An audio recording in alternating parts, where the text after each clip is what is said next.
E essa gente juntou denúncias falsas, o MP aceitou irresponsavelmente e o juiz, induzido a erro, me afastou. Aí recorremos no TJ, apenas um desembargador negou, os outros não votaram até hoje. Recorremos ao STJ e, consequentemente, ao Supremo, e foi aí que eu tive a maior decepção da minha vida, juridicamente falando, onde eu tinha a convicção que no Supremo Tribunal Federal essas coisas não aconteciam. O Ricardo Lewandowski, então presidente do Supremo, de 200 prefeitos que recorreram para votar para o cargo, chuta você, quantos votaram para o cargo de 200? Eu não faço ideia. Chuta. Metade? Todos votaram para o cargo. Tinham prefeitos presos. O Lewandowski mandou tirar da cadeia e pôr na cadeira de prefeito. Então, quando eu recorri, falei, poxa, eu vou voltar para a minha cadeira. Eu vou voltar a ter o meu direito de exercer meu mandato, que eu fui eleito democraticamente. Porque o Lewandowski manda todos voltarem sob o seguinte argumento. Dano irreparável. O prefeito não pode ficar afastado, pode escrever minha linguagem, tem um linguajar jurídico adequado, que está nas reportagens que eu vou te passar. O prefeito não pode ficar afastado, porque se ele for inocentado, ele perdeu o mandato. Ele fez isso com todos os prefeitos. Mas quando chegou na minha vez, aí eu comecei a receber propostas de comprar a sentença, comprar a decisão, proposta de 800 mil, 1 milhão e 800, 2 milhões de reais, de advogados de Brasília e Goiás. Tenho as provas. O senhor pode me detalhar essa parte? Sim. Como é que foi a primeira vez que ligaram para o senhor, ou para o seu advogado, Logo ou que foi pessoalmente? Logo que chegou ao Supremo, inacreditavelmente, advogados de Goiás e Brasília descobriram que eu existo, que meu telefone é X, e começaram a ligar para mim. No seu fixo? Celular e fixo, só que eles ligavam restrito, apenas 2 não ligaram restrito. Bom, mas aí seu telefone começou a tocar, advogados de Goiás. Brasília se identificavam como pessoas que tinham profunda influência, trânsito no Supremo e no STJ, e faziam propostas. 800 mil reais, 1 milhão, 1 milhão e 800, 2 milhões de reais. O senhor pode me narrar o primeiro telefonema, por favor? Foram vários, né? A fala deles são parecidas, né? O modus operandi são parecidos, né? Se apresentam, falam que sabem do meu caso em Brasília, a situação que está, e que tem alternativa para reverter, que o caminho é A, B, C. O caminho é X, Y, etc. E funciona assim, assim, assim. Você levanta o recurso, alguém em São Paulo vai buscar o dinheiro com você, e em Brasília a gente resolve dentro do Supremo. Eu nunca acreditei, em princípio. O senhor chegou a gravar alguma dessas ligações? Só no final. Aí os 2 últimos me chamaram mais atenção e eu fui a Brasília conversar com um deles, né? E ele reiterou a proposta. Ele deu nomes de pessoas, assessores do Lewandowski, que hoje alguns estão com a ministra Carmen Lúcia. Quais são os nomes, prefeito? Eu vou te passar, não sei de cabeça, mas vou te passar alguns. E fez a mesma proposta, 1 milhão e 800 mil, 2 milhões de reais, que resolveria a parada. Eu não paguei, claro, óbvio que eu não paguei. E a minha liminar, SL 1001, foi negada. Inacreditavelmente negada depois dele retornar todos os prefeitos ao cargo. Quantos dias depois dessa conversa? Uns 15 dias aproximadamente, eu não sei precisar exatamente. Porque eu não tinha, em princípio, a disposição, a coragem de levar isso adiante, fazer uma denúncia no CNJ, na Polícia Federal. Eu vou ao Senado denunciar também, porque o CNJ não tem competência para nem investigar, nem punir o ministro do Supremo, eu não sabia. E ao ser indeferida a minha liminar, aí começou a me causar uma revolta muito grande. E novamente os advogados vieram falar comigo. Falaram assim, olha, você não pagou, você não fez, perdeu. Falei, mas como? Todos os prefeitos voltaram para o cargo. Você não pagou. O senhor chegou a perguntar se os outros prefeitos pagaram? Não, mas parece meio óbvio, né? O prefeito está preso, está em cárcere, ele está preso, e o Lewandowski tira o sujeito da prisão e põe na cadeia de prefeito. Falei, pô, meu caso é tão simples, acusação tão frágil contra mim, eu vou voltar logo. E fui ao CNJ, fiz a denúncia formal, faz uns 15 dias, até hoje ninguém me chamou no CNJ para nada, nenhum contato. O senhor protocolou a denúncia formal? Formalmente, tenho uma cópia contigo. Tá. E até hoje nem um contato. Por mais grave que seja, estou denunciando o ministro do Supremo. Eu achava que no outro dia eu estava sendo chamado lá no CNJ, no Supremo, para me explicar como é que eu estou expondo o ministro. Nada aconteceu. Em razão disso, eu tomei a iniciativa de procurar a Polícia Federal e também a revista Veja e a Folha de São Paulo. Não, lá em Brasília. Eu falei com a assessoria do Daiello, do Leandro Daiello. Eu fui na fonte.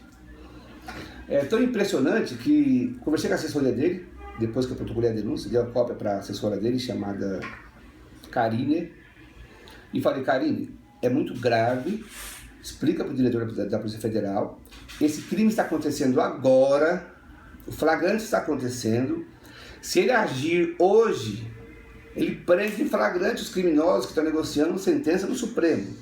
Portanto, Karine, eu vou ficar aqui no hotel Kubitschek o dia inteiro esperando para vocês me chamarem para eu colaborar nessa investigação. Nem sinal. Então, voltando à narrativa, o senhor me contou agora há pouco que quando o seu recurso pedindo para voltar ao cargo de prefeito aqui de Ferraz de Vasconcelos chegou no gabinete do ministro Lewandowski em Brasília, poucos dias depois o senhor começou a receber ligações de advogados de Goiás e de Brasília, dizendo para o senhor que o senhor precisaria pagar para ter uma decisão favorável. Eles não falavam de forma assim direta, vocês têm que pagar, mas diziam assim: tem um jeito, tem um caminho. Né? E o senhor perguntava, qual é o caminho? Sim, depois que ganhou-se uma certa confiança no telefonema, aí eles foram abrindo. E falando de valor aberto, eles falam aberto, 1 milhão, 1,5 milhão, 2 milhões. No STJ variou de 800 mil a 1,5 milhão de reais. Aí o senhor recebeu essas ligações, o senhor chegou aí a Brasília conversar com um desses advogados para entender bem como é que isso funcionava, e ele mencionou para o senhor o nome de várias pessoas do gabinete do ministro Lewandowski. Vários servidores, assessores diretos, etc. Ele colocou o nome dessas pessoas para o senhor em que condições? Eles seriam membros de uma quadrilha instalada dentro do gabinete? Ele colocava os nomes dessas pessoas como sendo um partícipe de um esquema que eles tinham de fazer acontecer, né? De fazer com que fossem alcançados os objetivos, né? Quantas pessoas, prefeito, ele mencionou? Eu calculo entre 4 e 7 pessoas. Ok. Né? E o nome do ministro? Ricardo Lewandowski. O nome do ministro entrou na conversa, é isso que eu quero dizer. O ministro, na versão dos advogados, fazia parte desse esquema? Os advogados nunca falaram que o ministro Lewandowski liderava o esquema, ou era o chefe do esquema, ou pegava dinheiro. Nunca me falaram. Mas sempre afirmaram que era a equipe do Lewandowski. Por isso que a denúncia que eu fiz no CNJ, eu coloquei o nome dele. Né, até para que houvesse um impacto maior.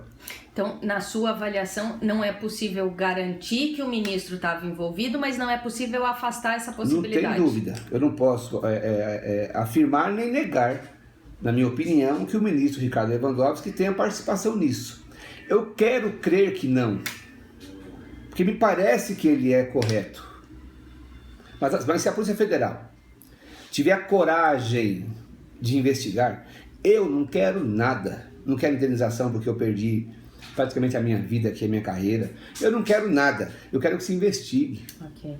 Quando a liminar foi negada para o senhor, a mesma liminar que em situações semelhantes já havia sido concedida para uma série de outros prefeitos, o senhor disse que os advogados continuaram, voltaram a te ligar. Voltaram para fazer o agravo.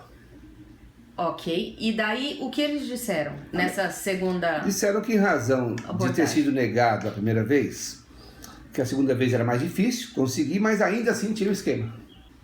E que fatos essa pessoa deu para o senhor para comprovar essa tese? Ele me telefonava várias vezes de dentro do Supremo.